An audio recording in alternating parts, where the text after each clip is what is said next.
शुरू अल्लाह के नाम से जो बड़ा मेहरबान निहायत रहम करने वाला है। हजरत अबू हरीरा बयान करते हैं, रसूल अल्लाह सल्लल्लाहु अलैहि वसल्लम ने फरमाया, जिस शख्स ने किसी मोमिन से दुनिया की कोई तकलीफ दूर की, तो अल्लाह इससे क़यामत के दिन की कोई तकलीफ दूर फरमा देगा। जिस शख्स ने किसी तंग दस्त पर आसानी की, तो अल्लाह इस पर दुनिया व आखिरत में आसानी फरमाएगा।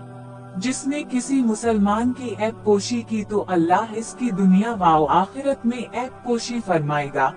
अल्लाह बंदे की मदद फरमाता रहता है जब तक बंदा अपने भाई की मदद करता रहता है।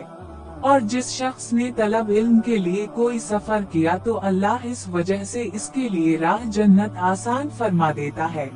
और जब कुछ लोग अल्लाह के किसी घर में इकट्ठे होकर अल्लाह की किताब की तिलावत करते हैं और आपस में पढ़ते पढ़ाते हैं, तो उन पर सकीनत नाज़िल होती है, रहमत इन्हें ढांप लेती है, फरिश्ते इन्हें घेर लेते हैं और अल्लाह अपने पास फरिश्तों में उनका तज़किरा फरमाता है।